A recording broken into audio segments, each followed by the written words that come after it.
மாணவ செல்வங்களே, ஆசிரியர் பெருமக்களே, அனைவருக்கும் வணக்கத்தை தெரிவித்துக் கொண்டு,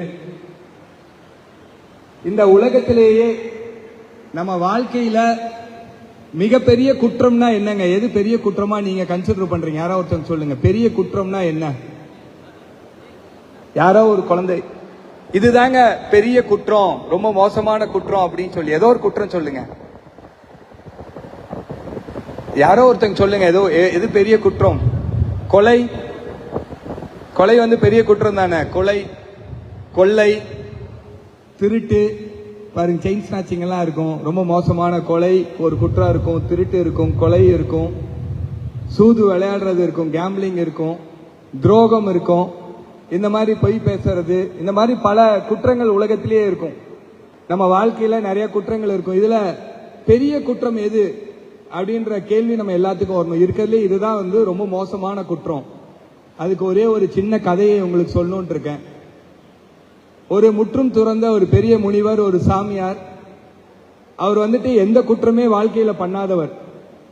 அவர் வந்து நம்ம வந்து மது, ட்ரக்ஸ் யூஸ் பண்ணதில்ல, பெண்கள் மேல மிகவும் மரியாதை அதிகமாக வைத்துக் கொள்ளக்கூடியவர், ஒரு சின்ன உயிரினத்தை கூட கொல்லாதவர், இந்த உலக நன்மைக்காக வாழ்ந்து கொண்டக்கூடிய ஒரு முனிவர் ஒரு காட்டுல உட்கார்ந்து தவம் செஞ்சிட்டு இருக்கார். இந்த உலகம் நல்லா இருக்கணும், இந்த உலகத்தில் இருக்கவங்க எல்லாம் நோய் நொடி இல்லாமல், இந்த உலகம் வந்து நல்ல மழை பெஞ்சு நல்லா இருக்கணும் தவம் செஞ்சிட்டு இருக்காங்க. அந்த சூழ்நிலையில அந்த காட்டுக்குள்ள ஒரு இளம் விதவை, அவங்க ஹஸ்பண்ட் இறந்து ஒரு சின்ன விதவை வந்து கையில கை குழந்தையோடு தலையில வந்து கல்லு வித்துட்டு இருக்காங்க. மதுபானத்தை வித்து கொண்டு காட்டு பக்கம் போறாங்க. வியாபாரமே ஆகல. கை குழந்தையை காப்பாத்துறது ரொம்ப கஷ்டம். கையில காசு இல்ல, என்ன பண்றதுனே தெரியல. இந்த சாமியாரை போய், அவரை வந்து தியானத்துல இருக்க சாமியாரை கூப்பிட்டு, என்கிட்ட இந்த கல்லு வாங்கி குடிச்சுக்கோங்க அப்படின்றார். சாமியார் சொல்றாரு, நான் ரொம்ப எத்திக்ஸோட இருக்கேன், கல்லெல்லாம் நான் குடிக்க மாட்டேன், அது என்னால முடியாது, என்னை வற்புறுத்தாதீங்கன்றாங்க. சரி, என்ன கல்யாணம் பண்ணி நீங்க வச்சுக்கோங்க, என்னால வாழ முடியல, என்ன நீங்க கல்யாணம் பண்ணிருங்க, கை குழந்தை இருக்கு, ஹஸ்பண்ட் இல்ல, என்னால வாழ முடியல, என்ன நீங்க கல்யாணம் பண்ணிக்கோங்க அப்படின்னு சொல்லிட்டு கேக்குறாங்க. அதெல்லாம் இல்லைங்க, நான் வந்து முற்றும் துறந்த முனிவர், எனக்கு திருமண வாழ்க்கையெல்லாம் இன்ட்ரெஸ்ட் இல்லை அப்படின்றாரு. சரி, என்னால இந்த குழந்தைய வச்சு பாத்துக்க முடியல, ஒன்னா இந்த குழந்தைய நீங்க பாத்துக்கோங்க, நீங்க வளர்த்துங்க இந்த குழந்தைய, இல்ல உங்களால வளர்த்த முடியல கொன்றுங்க, இந்த குழந்தைய நான் வந்து உங்ககிட்ட கொடுத்துட்டு போறேன் அப்படின்னு அந்த அம்மா சொல்லுது. நான் வந்து எந்த வித ஒரு எமோஷனல் பாண்டும் இல்லாம, பாசமெல்லாம் இல்லாம எல்லாத்தையும் திறந்து வாழ்றேன், அதெல்லாம் வச்சுக்க முடியாதுன்றாங்க. இந்த அம்மா ரொம்ப கதறி அழுகுது, என்னால வாழவே முடியல அப்படின்னு காலை பிடிச்சிட்டு, நீங்க ஏதோ ஒண்ணு செய்யணும் அப்படின்னு அழுகுறாங்க. அந்த குழந்தைய கொல்லவும் முடியாது, கொலை பண்றது உலகத்துல ரொம்ப மோசமான ஒரு விஷயம். சரி, அந்த பெண்ணும் வேண்டாம், அந்த பெண்களோட இதுவும் வேண்டாம்னு நினைக்கிறாரு. சரி, யாருக்கும் பாதிப்பு இல்லாம ஒரு டம்ளர் அந்த கல்லு மட்டும் குடிச்சுக்கலாம், நம்ம மது ஒரு டம்ளர் குடிச்சா யாருக்கும் பாதிப்பு இல்லை, நமக்கு தானே, இந்த ஒரு நாள் தான், நமக்கும் கண்ட்ரோல் இருக்கு, நம்ம கண்ட்ரோலோட இருந்துக்கலாம், அதனால எந்த பிரச்சனையும் இல்லை அப்படின்னு சொல்லி சரிமான் பணம் கொடுத்து ஒரு டம்ளர் அந்த கல்லு வந்து குடிச்சிடறாரு. கல்லு குடிச்சதுக்கு அப்புறம் என்ன ஆயிருக்கும்? கல்லு குடிச்சதுக்கு அப்புறம் அவர் வந்து அந்த சாமியார் அவராகவே இல்ல, அவருடைய மனதை அவராலேயே கண்ட்ரோல் பண்ண முடியாது, அவர் அவுட் ஆஃப் கண்ட்ரோல். அந்த கல்லு குடிச்சதுக்கு அப்புறம் அந்த சாமியாருக்கு அந்த பெண் மேல ஒரு ஆசை, அந்த பெண்ணை அடையணும்னு சொல்லிட்டு, அதனால அந்த பெண்ணை அடைய முயற்சி செஞ்சுட்டு இருக்கும் பொழுது அந்த குழந்தை வந்து பயங்கர இடைஞ்சலா இருக்கு, கத்துது, அந்த குழந்தை தொந்தரவு பண்ணுது, அம்மா அம்மான்னு. அந்த குழந்தைய தூக்கி வீசுறாரு, அந்த குழந்தை இறந்துருது. இந்த மாதிரி எந்த தப்புமே பண்ணாத ஒரு சாமியார், வாழ்க்கையில எதையுமே பண்ணக்கூடாதுன்னு நினைச்ச ஒரு சாமியார் ஒரு பெண்ணை கெடுத்துறாரு, ஒரு குழந்தைய கொலை பண்ணிடுறாரு. இதுக்கு படுறோமோ? ஒரு வேலையை செய்வதற்கு நம்ம அசிங்கமா இருப்போம், நார்மலா இருக்கும்போது இதை பண்ணுனா ரொம்ப டிஸ்கஸ்டிங்கா இருக்கு, ரொம்ப அசிங்கமா இருக்கு, ரொம்ப அவமானமா இருக்கும், ரொம்ப வெக்கமா இருக்கும் அப்படின்னு எதெல்லாம் நினைக்கிறோமோ அது எல்லாத்தையும் நம்ம போதைக்கு அடிமையாகும் போது, போதையில இருக்கும் பொழுது, போதை மயக்கத்தில் அது எல்லாத்தையும் தயங்காமல் நம்ம செய்வோம். அதனால உலகத்திலேயே மிக மோசமான ஒரு குற்றச்செயல் எதுன்னா அது வந்து இந்த போதைக்கு தான். நம்ம போதையை பயன்படுத்தும் போது, போதை ஒன்றை மட்டும் பயன்படுத்துறது இல்லை, உலகத்தில் இருக்கக்கூடிய அத்தனை குற்றங்களையும் நம்ம செய்வதற்காக அது தூண்டும். இங்கிலீஷ்ல சொல்லுவாங்க, if wealth is lost, nothing is lost. If health is lost, something is lost. If character is lost, everything is lost. உங்ககிட்ட இருக்க கேரக்டர் போயிடுச்சுன்னா உங்க வாழ்க்கையே போயிடுச்சு அப்படின்ற அர்த்தம். நீங்க வந்து மதுவுக்கு பழக்கத்துக்கு அடிமையாயிட்டீங்கன்னா முதல்ல உங்க கேரக்டர் உங்ககிட்ட இருந்து போயிடும், உங்களுடைய குணநலன் உங்ககிட்ட போயிடும். இந்த உங்களுக்கு மட்டும் இல்ல, உங்க குடும்பத்துக்கு மட்டும் இல்ல, இந்த உலகத்தில் இருக்கக்கூடிய அத்தனை பேச்சுக்கும் அது பெரிய பாதிப்பா இருக்கும். நீங்க மணிமேகலை பார்க்கும்போது அந்த காவியத்துல கோவலனும் கண்ணகியும் ரொம்ப அருமையான அவங்களுடைய வாழ்க்கை இருக்கும். எப்ப வரைக்கும்னா ஒரு மதுவுக்கு அடிமையாகாத வரைக்கும். அவர் மதுவுக்கு அடிமையானதுக்கு அப்புறம் அவருக்கு மாதவி கூட தொடர்பு வரும். அவர் குடும்பம் இழந்து, அவர் செல்வ செழிப்பா வாழ்ந்த குடும்பம் இழந்து ரிசல்ட் என்னன்னா மதுரையே எரிந்து போகும். அது மாதிரி நம்மளுடைய மது வந்து சாதாரணமாக ஆரம்பித்தால் கூட அது வந்து நம்மை மட்டும் இல்லாமல் நம்ம குடும்பத்தையும் இல்லாமல் நம்ம சொசைட்டியே கெடுத்துரும்.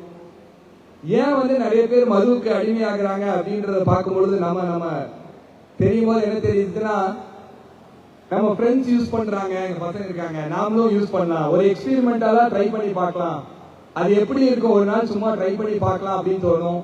ஒரு என்டர்டைன்மெண்ட்டுக்காக ஒரு நாள் பார்ட்டிக்கு போறோம், ஒரு நாள் ஜாலியா இருக்கும், ஒரு என்டர்டைன்மெண்ட்டுக்காக போறோம், ஒரு எக்ஸைட்மெண்ட்டுக்காக போகும். பல பேர் என்ன ஆகும் அப்படின்னு சொன்னா நமக்கு ரொம்ப ஸ்ட்ரெஸ்ஸா இருக்கும். வீட்டுல பேரண்ட்ஸோட பிரச்சனை இருக்கும், அப்பா அம்மாக்கு ஏதாச்சும் சண்டை இருக்கும், பினான்சியல் பொருளாதார பிரச்சனைகள்லாம் இருக்கும். இதுல இருந்து ஏதோ நம்ம மது ட்ரக்குக்கு அடிமையாக போகும்போது நம்ம ஏதோ நமக்கு ஒரு பெரிய ரிலீஃப் கிடைக்கிற மாதிரி இருக்கும் அப்படின்னு போய் சும்மா சாதாரணமா உள்ள போனதுக்கு அப்புறம் அது நமக்கு ஒரு பெரிய அடிமையாகி விடும். பெண்களும் ரொம்ப கவனமாக இருக்கணும். இன்னைக்கு ஐயா சொன்ன மாதிரி இன்னைக்கு ட்ரக்ஸை தேடி எங்க அதிகமான ட்ரக்ஸ் இருக்கு அப்படின்றது வந்து கண்டுபிடிக்கிறது அவங்களுக்கு ரொம்ப சுலபமாக போய்விட்டது. காலேஜ் ஸ்டூடெண்ட்ஸோட ரூம்ஸ்ல தான் அடிச்சு பல கோடி ரூபாய் மதிப்புள்ள ட்ரக்ஸ் எல்லாம் அடிக்கிறாங்க. காலேஜ் பசங்களுடைய வாழ்க்கையெல்லாம் ரொம்ப மோசமான சூழ்நிலைக்கு இந்த ட்ரக்ஸ்ல அடிக்ட் ஆகிறதுனால போறாங்க. நீங்க வந்து செயின் ஸ்நாச் பண்றாங்க பாத்தீங்கன்னா, நிறைய ஸ்டூடெண்ட்ஸ் செயின் ஸ்நாச் பண்ணி அவங்க வாழ்க்கை வீணா போகுது. பேரண்ட்ஸ் கிட்ட மிஸ்பிஹேவ் பண்றாங்க. நமக்காகவே வாழ்ந்துட்டு இருக்க நம்ம அப்பா அம்மா கிட்ட அப்பா அம்மாவை தாக்குதல் பண்றோம். ஆசிரியர்கிட்ட ரொம்ப மோசமாக நடந்துக்கிறோம். இந்த மாதிரி ரொம்ப ரொம்ப மோசமான விஷயங்கள் எல்லாத்தையுமே வந்து இந்த கல்லூரி மாணவர்கள் இந்த ட்ரக்ஸோட அடிமைத்தனத்தினால சொல்றாங்க. ஸ்டாம்ப் இருக்கு, என்னென்னமோ இப்ப கேட்கும் பொழுது ரொம்ப பயமாக இருக்கிறது. இப்ப நானும் உங்களை மாதிரி ஸ்டூடெண்டா இருந்தேன். இன்னைக்கு என் பையன் +2 படிக்கிறான். நம்ம கிட்ட இருக்க ரொம்ப மோசமா பயம் என்ன அப்படின்னா, நம்ம குழந்தைய எப்படியாச்சும் இந்த ட்ரக்ஸ் கிட்ட இருந்து தள்ளி வைக்க வேண்டும், குழந்தைங்களை நிறைய விளையாட வைக்கணும். சார் சொன்ன மாதிரி அதுதான் இப்ப லைஃப்ல ஒரு பெரிய சேலஞ்சிங்கா இருக்கு எல்லா பேரண்ட்ஸ்க்கும். அதனால நீங்க ரொம்ப கவனமா இருக்கணும். பெண்கள் ரொம்ப ரொம்ப கவனமாக இருக்கணும். நீங்க வந்து உங்களோட வீக்னஸ் யார்கிட்டையும் ஷேர் பண்ணவே கூடாது.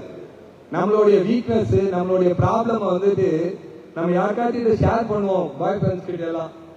இன்னைக்கு யார் நமக்கு ஃப்ரெண்ட்ஸா இருக்காங்களோ அவங்க நாளை மறுநாள் பகவத்கீதையில சொல்ற மாதிரி இன்று எதுவுமே இது உன்னுடையது இல்லை, நாளை மறுநாள் அது வேறொருவனுடையதுன்ற மாதிரி அவங்க தான் உங்களுக்கு மோஸ்ட் டேஞ்சரஸான எனிமியா ஃபியூச்சர்ல வருவாங்க. அதனால உங்களுடைய பிரச்சனைகள், உங்களை வீட்டில் இருக்கக்கூடிய பெரிய பிரச்சனைகள்லாம் வீட்டில் டிஸ்கஸ் பண்ணுங்க, பிரதர்ஸ் கிட்ட டிஸ்கஸ் பண்ணுங்க.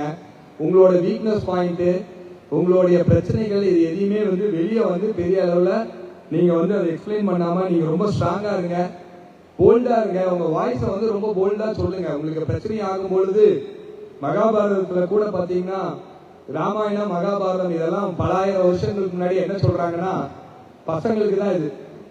பெரிய பெரிய அரசன் ராவணனோட பலசாலி யாருமே இல்ல. ராவணன் வந்து அவ்வளவு பெரிய வரம் வாங்கிட்டு அவ்வளவு பெரிய அரசன். ஆனா பாத்தீங்கன்னா பெண்கள் கிட்ட சரியாக நடக்காத ஒரே காரணத்தினால அந்த ராவணன் அழிந்து போய் வரலாற்றுல இல்லாம போயிட்டான். ராவணன்ற ஒரு சாம்ராஜ்யமே இல்லாம போயிடுச்சு. மகாபாரதத்துல அது மாதிரிதான் துரியோதன் ரொம்ப பவர்ஃபுல்லானவர். பாஞ்சாலி கிட்ட மரியாதை இல்லாம நடந்துகிட்ட ஒரே காரணத்தினால அவங்க லைஃப் போயிடும். அது மாதிரி இந்த கதையெல்லாம் எதை சொல்ல வருதுன்னா, நீங்க எவ்வளவு பெரிய ஆளாக இருந்தாலும், அரசராக இருந்தா கூட பெண்கள் கிட்ட மரியாதையா நடந்துக்கல அப்படின்னு சொன்னா உங்களுக்கு வந்து நீங்கள் வந்து எவ்வளவு பெரிய இடத்துல இருந்தாலும் சர்க்கிள்ல வரக்கூடிய சூழல் இருக்கும். அதனால ரொம்ப கண்ணியத்தோடு மாணவர்கள் எல்லாம் பெண்கள் கிட்ட நடந்துக்கணும். எந்த பெண்ணுமே வந்து நீ அழகானவள் அப்படின்னு சொன்னா நம்ம மயங்கிடக்கூடாது. நீ அழகா இருக்க அப்படின்னு சொன்னா மயங்கக்கூடாது. பெண்ணே நீ அறிவானவள், பெண்ணே நீ ஆளுமையானவள், பெண்ணே நீ அன்பானவள், நீ சக்தி உடையவள், நீ அடக்கமானவள். பெண்கள் கிட்ட வேற நிறைய நிறைய நல்ல குவாலிட்டி இருக்கு. பெண்கள் கிட்ட அழகு மட்டும் ஒரு பெண்ணோட குவாலிட்டி இல்ல, அந்த பெண்ணோட அட்மினிஸ்ட்ரேஷன் பவர் இருக்கும். நிறைய பெண்கள் இன்னைக்கு பாத்தீங்கன்னா ரொம்ப பவர்ஃபுல்லா இருந்தாங்க. பெண்கள் கிட்ட நிறைய அறிவு இருக்கு, அட்மினிஸ்ட்ரேஷன் பவர் இருக்கு, பெண்கள் கிட்ட நிறைய ஸ்ட்ரென்த் இருக்கு. நீங்க ஃபைட் பண்ணுங்க, நீங்க வாய்ஸை ரைஸ் பண்ணுங்க, உங்களால முடியாதுன்னு எதுவும் இல்லை. ஒரே ஒரு விஷயம் மட்டும்தான் இங்க இருக்கக்கூடிய பசங்களுக்கும் இங்க இருக்கக்கூடிய பெண்களுக்கும் ஒரே ஒரு மந்திரத்தை இன்னைக்கு இங்க சொல்லிட்டு போகணுன்றது எனக்கு ஒரு ஆசை. ஒரே ஒரு மந்திரத்தை இன்னைக்கு நான் உங்களுக்கு சொல்லித்தரேன். அந்த மந்திரத்தை நீங்க வாழ்க்கையில பயன்படுத்துறீங்கன்னா உங்களுக்கு எல்லா பிரச்சனையும் உங்ககிட்ட இருந்து போயிடும். ஒரே ஒரு மந்திரம், ஒரு வார்த்தையான மந்திரம், 2 எழுத்து அந்த மந்திரம். அந்த மந்திரம் வந்து ரொம்ப கஷ்டம் அது சொல்றது. நிறைய இடத்துல அந்த மந்திரம் சண்டை போடுறது ஈஸியா சண்டை போட்டுருவோம். ஆனா அந்த மந்திரமாக இதை சொல்றதுக்கு ரொம்ப நம்ம கஷ்டப்படுவோம், தயக்கப்படுவோம். அந்த மந்திரம் என்ன அப்படின்னு சொன்னா நோ. அந்த 2 எழுத்து அந்த நோ அப்படின்னு சொல்றது ரொம்ப கஷ்டமான விஷயம். நிறைய ஃப்ரெண்ட்ஸோட மனசு புண்படும். ஃப்ரெண்ட்ஸ் எல்லாம் பார்ட்டியில் இருக்கிறாங்க, என்னைக்காவது ட்ரக்ஸ் யூஸ் பண்ணணும்னா இன்னைக்கு காலேஜ்ல வந்தா நமக்கு வந்து ஹீரோயிசம் மாதிரி தெரியும். சில பேருக்கு ட்ரக்ஸ் யூஸ் பண்றது, நீ என்னப்பா நீ வெத்தான்னு சொல்லுவாங்க பசங்க எல்லாம். கொஞ்சம் கூட கூச்சப்படாம நோ அப்படின்னு சொல்லி ஃபேஸ் டு ஃபேஸ் நீங்க சொல்லணும். நோன்றதுக்கு அவ்வளவு பெரிய பவர்ஃபுல் இருக்கு. பொண்ணுங்க இருக்காங்க, ஏதோ மெசேஜ் பண்றாங்க, ஏதோ வீடியோ அனுப்ப சொல்றாங்க, வீடியோ கால்ல பேசுறாங்க, நான் உனக்கு ரொம்ப க்ளோஸ் பண்ண மாட்டேன்னா நீங்க கொஞ்சம் கூட தயக்கம் இல்லாமல் அந்த ஃபர்ஸ்ட் இனிஷியல் ஸ்டேஜ்லயே முகத்தை பார்க்காம கூச்சப்படாம அவங்க சங்கடப்படுவாங்க நினைக்காம நீங்க நோன்னு சொல்ல பழகிக்கீங்க. நோன்ற வார்த்தை உங்க வாழ்க்கையை மாற்றும், உங்க வாழ்க்கையோட தரத்தை புரட்டி போடும். அதனால நோ அப்படின்ற சொல்றதெல்லாம் நீங்கள் கற்றுக்கொள்ள வேண்டும். இறுதியாக நேரம் எனக்கு கொடுத்தது ரொம்ப குறைவாயிடுச்சு. ஒரே ஒரு கதையை மட்டும், சின்ன கதையை சொல்லி இந்த உரையை முடித்துக் கொள்கிறேன். ராஜராஜ சோழன் ஒரு 5000 வருஷத்துக்கு முன்னாடி தஞ்சை பெரிய கோயில் கட்டினார். அப்ப வந்து அவர் மாறு வேஷத்துல அந்த வேலையெல்லாம் செய்யக்கூடிய அந்த சிற்பிகள் எல்லாம் பார்க்கறதுக்காக போறார். 4 சைடு 4 பேர் வேலை செய்யறாங்க. எல்லாரும் ஒரே சிலையை செய்யறாங்க. 4 சைடு ஒரே சிலை செய்யறாங்க. அப்ப வேலை வந்து எல்லா ஒர்க்கரும் ஒரே வேலை செய்யறாங்க. அந்த சிற்பி செய்யக்கூடிய வேலையை செய்யறாங்க, ஒரே சிலையை செதுக்குறாங்க. வேலை வந்து ராஜராஜ சோழன் கிட்ட தான் செய்யறாங்க. கேள்வி ராஜராஜ சோழன் தான் கேட்கிறாரு, நீங்க என்ன வேலை செய்யறீங்க அப்படின்னு சொல்லி. கேள்வி கேட்கக்கூடிய நபர் ஒருத்தர் தான் ராஜராஜ சோழன். கேள்வி ஒரே கேள்வி, நீங்க என்ன வேலை செய்யறீங்கன்னு யார்கிட்ட கேட்கறாங்கன்னா அதுவும் எல்லாம் ஒரே வேலை செய்யறவங்க கிட்ட கேட்கறாங்க, ஒரே டைம்ல கேட்கறாங்க. அந்த முதல் வேலையை செய்யறவர் சொல்றாரு, ஏயா நான் ஏதோ கல் உடைச்சிட்டு இருக்கேன், வேற வேலை இருந்தா பாரியான்ற. முதல் வேலை செய்யறவர்கிட்ட போய் கேட்கிறாரு, நீ என்ன வேலை செய்யறன்னு சொல்லி. நான் கல் உடைச்சிட்டு இருக்கேன் அப்படின்னு சொல்லி அந்த சிற்பி சொல்றாரு. 2வது ஒருத்தர் கிட்ட போய் ராஜராஜன் சோழன் கேட்கிறாரு, நீங்க என்ன வேலை செய்யறீங்கன்னு கேட்கிறாரு. ஏயா எனக்கே வயிற்று பொழப்புக்காக ஏதோ கூலி வேலை செய்ய வந்திருக்கேன், ஏங்க நீங்க வேறன்ற. 3வது இருக்கவர்கிட்ட போய் ராஜராஜ சோழன் கேட்கிறாரு. அதுக்கு அவருக்கு சொல்றாங்க, நான் ஒரு சிலையை செதுக்கிறேன் அப்படின்னு சொல்றாரு. 4வது இருக்கவங்க போய் கேட்கிறாங்க. அவர் சொல்றாரு, என்னுடைய அரசன் ஒரு 5000 வருஷம் 50000 வருஷம் நிலைத்து நிற்கக்கூடிய ஒரு மிகப்பெரிய ஒரு கோயிலை வடிவமைச்சிட்டு இருக்காரு. அதுல மிக அற்புதமான ஒரு சாமி சிலையை செய்யக்கூடிய வாய்ப்பும் இந்த ராஜராஜ சோழன் கிட்ட காலகட்டத்துல எனக்கு ஒரு பாக்கியம் கிடைச்சிருக்கு இங்க வந்து இந்த வேலை செய்யறதுக்கு அப்படின்னு சொல்லி சொல்றாரு.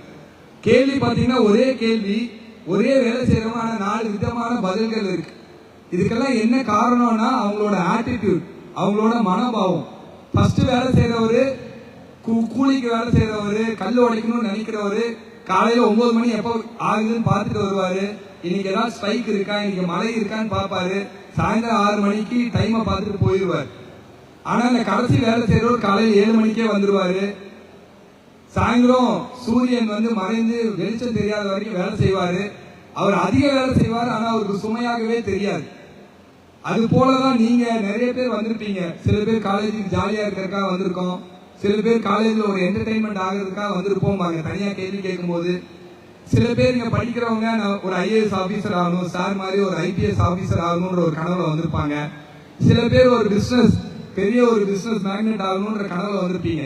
உங்களுக்கு எல்லாத்துக்கும் ஒரே ஃபீஸ் தான் வாங்குறாங்க, எல்லாரும் ஒரே காலேஜ்ல நேருல தான் படிக்கிறீங்க, எல்லாத்துக்கும் ஒரே டீச்சர் தான் சொல்லி தராங்க. ஒரே கேள்வி, நீங்க எதுக்காக இந்த காலேஜுக்கு வந்திருக்கீங்கன்னு பாத்தீங்கன்னா பல பேர்கிட்ட கேட்டா ஆளுக்கு ஒரு பதில் இருக்கும். நீங்க எப்பொழுதுமே உங்களுடைய ஆட்டிடியூட், மனோபாவம் உயர்ந்ததாக நீங்க பிக்ஸ் பண்ணிக்கோங்க. நான் இன்னைக்கு இந்த காலேஜுக்கு வந்திருக்கிறது, அப்பா அம்மா கஷ்டப்பட்டு இந்த இடத்துக்கு வந்திருக்காங்க, நான் வந்து ஒரு IAS ஆபீசர் ஆகணும், ஒரு IPS ஆபீசர் ஆகணும், ஒரு பெரிய பிசினஸ் ஆகணும், இதுதான் என் வாழ்க்கையோடைய ஒரு பேஸ். அது மாதிரி ஒரு ஹையர் ஆட்டிடியூட நீங்க பிக்ஸ் பண்ணிட்டீங்கன்னா உங்களுக்கு டீச்சர் சொல்றது கஷ்டமா இருக்காது, ஸ்கூல்ல படிக்கிறது கஷ்டமா இருக்காது, இந்த வேண்டாத ஹேபிட்டுக்கு நோ சொல்றது உங்களுக்கு கஷ்டமா இருக்காது. இது எல்லாமே உங்களுக்கு இனிமையாக இருக்கும். வாழ்க்கையில நீங்க பெரிய பெரிய உயரத்துக்கு அடைய வேண்டும் என்று இறைவனை வேண்டி இந்த கல்லூரியிலே இங்க படித்துக் கொண்டிருக்கக்கூடிய மாணவர்கள் பல உயரத்துக்கு அடைய வேண்டும். உங்கள் வாழ்க்கையெல்லாம் அனைத்து செல்வங்களும் நலமும் பெற்று இன்புற்ற வேண்டும் என்று இறைவனை வேண்டி விடைபெறுகிறேன். நன்றி.